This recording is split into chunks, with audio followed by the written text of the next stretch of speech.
Cricket से जुड़ी तमाम खबरें, वर्ल्ड रिकॉर्ड, आईसीसी रैंकिंग और आने वाली सीरीज के शेड्यूल से बाखबर रहने के लिए सब्सक्राइब करें बीओ ऑफिशियल चैनल को और दबाएं बेल के बटन को ताकि आप हमारी लेटेस्ट वीडियो सबसे पहले देख सकें। शुक्रिया।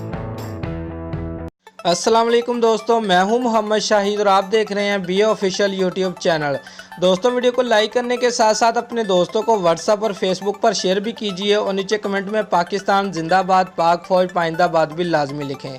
दोस्तों, कौमी टीम के फास्ट बॉलर शाहीन शाह अफरीदी ने एक और मुल्की रिकॉर्ड अपने नाम कर लिया है। शाहीन अफरीदी ने वर्ल्ड कप 2019 में 5 मैचेस में 16.62 की औसत से 16 विकेटें अपने नाम की, जो किसी भी 10 एज बॉलर की जानिब से एक वर्ल्ड कप में हासिल की गई विकेटों की सबसे बड़ी तादाद है।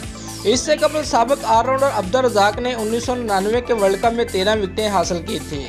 दोस्तों, उससे कबल पाकिस्तान के 316 रन के हदफ के तवक्को में बांग्लादेश ने बैटिंग शुरू की तो सोमिया सरकार 22 रन पर आमिर की गेंद पर कैच आउट हो गए। बांग्लादेश के आउट होने वाले दूसरे खिलाड़ी तमीम इकबाल थे, जो 8 के मजमूई स्कोर पर शाहीन शाह अफरीदी का शिकार बने। मुशफिकुर रहीम 16 रन ही बना पाए थे कि वहाब रियाज की तेज गेंद पर बोल्ड हो गए। लिटन दास शकीबुल हसन ने टीम का सहारा देते हुए 58 रन की पार्टनरशिप बनाई। शाहीन अफरीदी ने लिटन दास को 32 रन पर पवेलियन की राह दिखाई।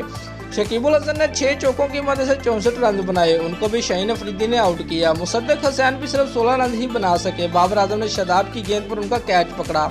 शाहीन अफरीदी ने सैफुद्दीन को खाता न खोलने दिया और अपनी चौथी विकेट हासिल की। पाकिस्तान की जानिब से शाहीन ने 6 जबकि शादाब, वहाब और आमिर ने एक विकेट हासिल की। दोस्तों, इससे कबल रन रेट की रेस पर पूरा उतरने के लिए पाकिस्तान टीम ने सुस्त बैटिंग का आगाज़ किया था। दोस्तों, अगर आपको हमारी ये वीडियो पसंद आई है तो लाइक और कमेंट लाजमी करें और हमारे चैनल को सब्सक्राइब करना मत भूलिए। शुक्रिया।